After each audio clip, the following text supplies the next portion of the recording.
Hello friends, आज की video के अंदर हम लोग चार्ट वाले ऑप्शन को समझेंगे। अब जो चार्ट हमारा टॉपिक है, इसका काम क्या होता है, इसको आज हम इस वीडियो के अंदर कवर अप करेंगे। ठीक है।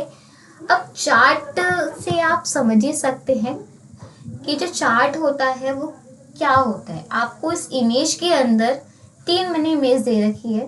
जैसे कि यहाँ पे हमारे फेवरेट पेट्स हो जाते हैं। जैसे हम रैंकिंग कर लेते हैं कि आपको कौन सा पेट पसंद है, फिर हम एवरेज देखना चाहते हैं कि सबसे हाईएस्ट कौन सा पेट है, किस मतलब कौन हाईएस्ट जो पेट्स है वो कितने लोगों को कौन सा पसंद है। ठीक है, तो वो एक तरीके से चार्ट इम्प्रूव होता है। ठीक है, उसी तरीके से मान लीजिए यहाँ पे कोई भी अगर स्कूल के बेस पे देख लिया जाए, हमारे जो सब्जेक्ट्स हैं, अब किसी को साइंस पसंद होती है, किसी को एसएसटी पसंद होती है, किसी को कोई साइंस पसंद होती है, किसी को एसएसटी कॉमर्स साइंस पसंद होती है, किसी को आर्ट साइड पसंद होती है, साइंस साइंस पसंद होती है। तो वो हमारे एक तरीके के चार्ट बन जाते हैं कि अगर हम उसकी रैंकिंग करके देखना चाहें कि किस बच्चे को कितने बच्चों को किस चीज़ में ज़्यादा इंटरेस्ट है, किसको किस में कम इंटरेस्ट है, तो उस केस में हम लोग डेटा ना बनाकर उसका चार्ट बना दे तो हम उसमें इजीली क्या कर सकते, समझ सकते हैं। अगर आपके पास मान लीजिए कि एग्जाम्पल के लिए मैंने दो डेटा दे रखा है।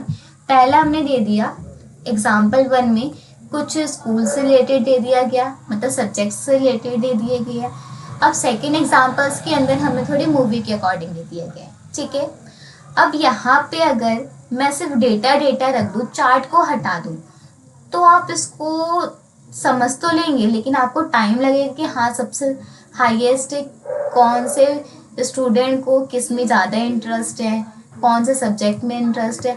लेकिन अगर उसी को मैं कन्वर्ट कर दूँ चार्ट में, तो आप उसको बहुत इजी वे में क्या कर सकते हैं, समझ सकते हैं। तो चलिए इस वीडियो के अंदर हम वही समझने की कोशिश करते हैं कि जो चार्ट होता है उसको कैसे बनाया जाता है। ठीक है, तो चलिए स्टार्ट करते हैं हम अपनी वीडियो को। सीरियल नंबर को भी हम फिलहाल अभी रहने देते हैं, नेम से स्टार्ट कर लेते हैं। जैसे कि मैंने यहाँ पे ये पूरी रेंज ले ली नेम की, और मैंने यहाँ पे पहले से ही इसका चार्ट बना के रेडी कर रखा है एग्जाम्पल के लिए। तो चलिए इसको दोबारा से हम लोग बना लेते हैं। इसको मैं डिलीट कर देती हूँ। ये मैंने डिलीट कर दिया और ये मेरा क्या है, डेटा है। अब आपको क्या करना है, डेटा को बस सेलेक्ट करना है।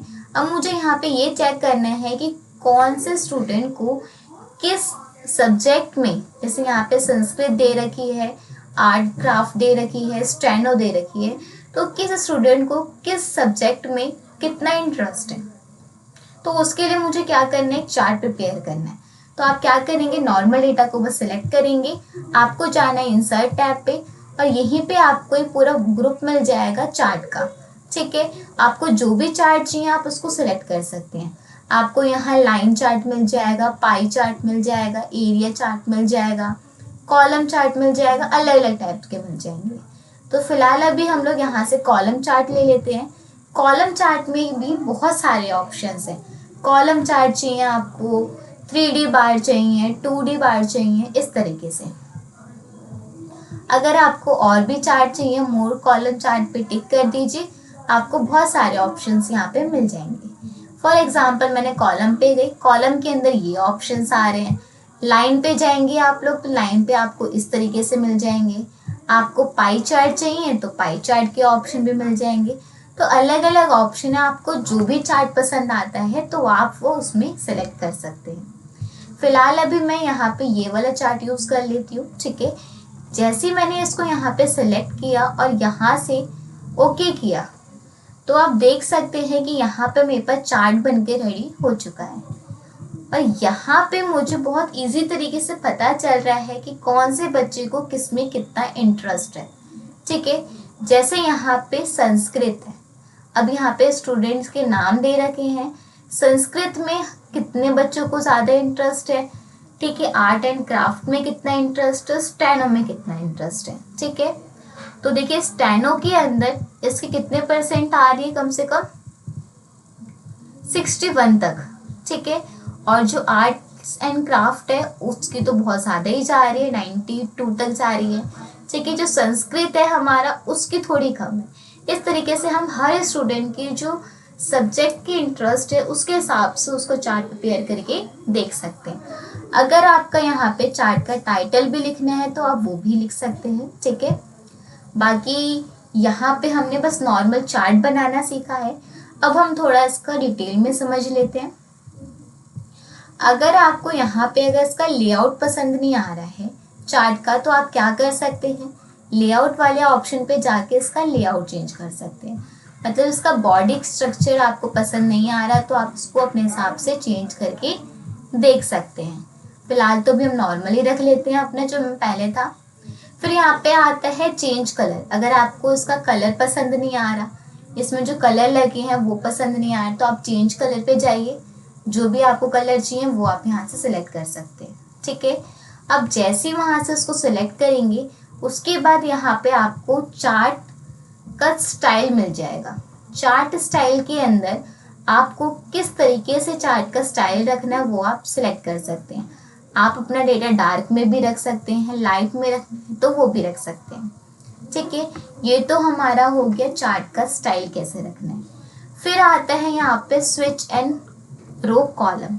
अगर हम अपने डेटा को स्विच करना चाहते हैं, मतलब जो डेटा हमारा कॉलम में है उसको रो में कन्वर्ट करना चाहते हैं और जो हमारा डेटा रो में है उसको कॉलम में करना चाहते हैं, तो जैसे हम यहाँ पे इस पर टिक करेंगे तो आप देख सकते हैं कि हमारा जो डेटा है वो चेंज हो चुका है। मतलब ये वाला डेटा जो है वो हमारा यहाँ पे आ रहा था, फिलहाल अभी हमने चेंज स्टाइल किया था तो उसके हिसाब से वो डेटा मुझे यहाँ पे मिल गया है, ठीक है। तो ये वाला डेटा ऊपर आ जाएगा और ये सारा डेटा नीचे आ जाएगा। तो ये क्या करेगा, बस इसको चेंज करेगा, ठीक है। उसके बाद आता है हमारा सिलेक्ट डाटा। सिलेक्ट डाटा का मतलब ये होता है कि हमने अपना चार्ट तो प्रिपेयर कर लिया, बाई चांस ऐसा होता है कि मुझे मान लीजिए अब मुझे 5 लोगों का डेटा नहीं देखना, बस मुझे 4 लोगों का डेटा देखना है, ठीक है, 4 स्टूडेंट का डेटा देखना है। तो उस केस में पूरा डेटा तो डिलीट नहीं कर सकती, पूरा चार्ट तो मैं डिलीट नहीं कर सकती। तो मैं क्या कर सकती हूँ, यहाँ पे आप चार्ट डिज़ाइन पे जाएंगे, वहीं पे आपको मिलेगा सिलेक्ट डाटा। आप यहाँ टिक करिए। जैसे ही आप यहाँ टिक करेंगे तो अपने हिसाब से आप क्या कर सकते हैं, चार्ट की रेंज को दोबारा से सिलेक्ट कर सकते हैं। जैसे मैंने यहाँ से सिलेक्ट कर लिया सिर्फ 4 तक, मुझे सिर्फ 4 लोगों बच्चों का डेटा देखना है, ठीक है। लीजेंड्स एंट्री क्या होती है, ये भी समझते हैं लीजेंड्स एंट्री क्या होती है। लीजेंड्स एंट्री हमारी ये वाली होती है जो हमें बताती है कि कौन सा कलर क्या मेंशन कर रहे हैं। जैसे यहाँ पे पर्पल तो हमें शो कर रहे हैं, थोड़ा लाइट है, थोड़ा डार्क है, थोड़ा ऑल लाइट है। तो जो बहुत ही डार्क है वो हमारा संस्कृत को मेंशन कर रहा है, जो थोड़ा लाइट है वो थोड़ा किसको कर रहा है मेंशन, आर्ट एंड क्राफ्ट को, और जो बहुत ही लाइट है वो स्टेनो को कर रहा है। तो इस तरीके से हम लोग क्या कर सकते हैं, अपने लीजेंड्स एंट्री को देख सकते हैं। अब लीजेंड्स एंट्री के अंदर आपकी 3 ऑप्शन है, बस 3 ही सब्जेक्ट हैं। अगर आप इसके अंदर कुछ एडिटिंग करना चाहते हैं या फिर इसमें कोई हटाना चाहते हैं तो आप यहाँ से कर सकते हैं। फिलहाल अगर आपको इसमें कोई हॉरिजॉन्टली मतलब ये वाले इसमें कोई भी चेंजेस करने हैं तो वो आप यहाँ से कर सकते हैं। फिलहाल अभी हमें डेटा चेंज करना था तो जो मैंने डेटा चेंज कर लिया है। अब जैसे ही आप यहाँ पे ओके करेंगे तो आप देख सकते हैं 5 लोगों के डेटा की जगह 4 लोगों का डेटा यहाँ पे आ चुका है, ठीक है। ये आपको चीज समझ में आ गया होगा। चार्ट का जो टाइप है वो किस तरीके से रखना है। कभी कभी ऐसा होता है कि हाँ मान लो मैंने पहले कॉलम चार्ट लिया, अब मुझे कॉलम चार्ट नहीं चाहिए, उसको पाई चार्ट में कन्वर्ट करना है, तो मैं क्या उसको दोबारा से डिलीट करूंगी, दोबारा से इंसर्ट पे जाऊंगी, नहीं। तो आप क्या कर सकते हैं, चेंज चार्ट टाइप पे ही जाके उसको चेंज कर सकते हैं। आप यहीं पे रह के आपको जो भी चेंज करना है, जैसे मान लो मुझे पाई चार्ट में उसको कन्वर्ट करना है, मैंने सिलेक्ट किया और यहाँ से उसको ओके कर लिया, तो जो मेरा डेटा था वो कन्वर्ट हो चुका है पाई चार्ट में, ठीक है। ये आपको समझ में आ गया होगा। लेकिन डेटा पाई चार्ट में मुझे उतना समझ में नहीं आ रहा, इस वजह से मैं क्या कर लेती हूँ, पहले वाले डेटा में कन्वर्ट कर लेती हूँ अपने कॉलम चार्ट पे,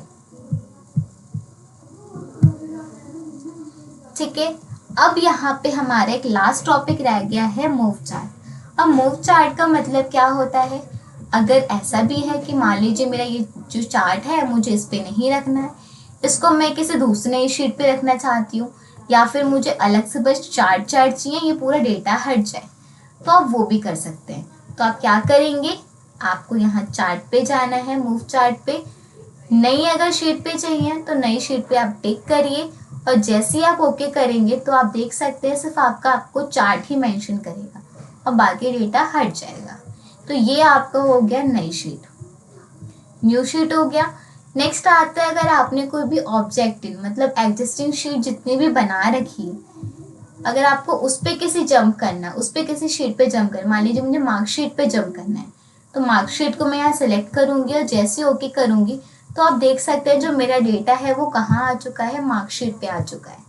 ठीक है, इसी तरीके से हम अपने जो चार्ट है उसको यहाँ पे क्या कर सकते हैं, चेंज कर सकते हैं, मूव कर सकते हैं। तो आई होप आपको ये वीडियो समझ में आ गई होगी। जैसे मैंने यहाँ पे ये वाला आपको एग्जाम्पल समझाया है, सेम उसी तरीके से यहाँ पे सेकंड एग्जाम्पल भी है। सेकंड एग्जाम्पल में आपको कुछ सेल टिकट के बारे में दे रखा है, मूवीज के बारे में बता रखा है। ठीक है, जैसे मान लीजिए पॉपुलर जो मूवीज है यहाँ पे कुछ मैंने 4 ही लिखी है। क्रिश हो गई, सूर्यवंशम हो गई, ठीक है, विवाह हो गई या 3 इडियट्स हो गई। ठीक है, अब यहाँ पे सेल टिकट कितनी कितनी जा रही है सबकी, मुझे बस इतना चेक करना है। तो आप उसको क्या कर सकते हैं, चार्ट बना के रेडी कर सकते हैं। जैसे मैंने ऊपर वाले पे किया था सेम आप उसको नीचे वाले को भी अप्लाई करके देख सकते हैं कि कौन सा मूवी जो है सबसे ज़्यादा लोगों ने पॉपुलर टिकट ली है। आगे समझ में? तो आई होप आपको ये वीडियो समझ में आई होगी। चार्ट वाला ऑप्शन बहुत ही ईजी है और बहुत ही यूज़फुल भी है।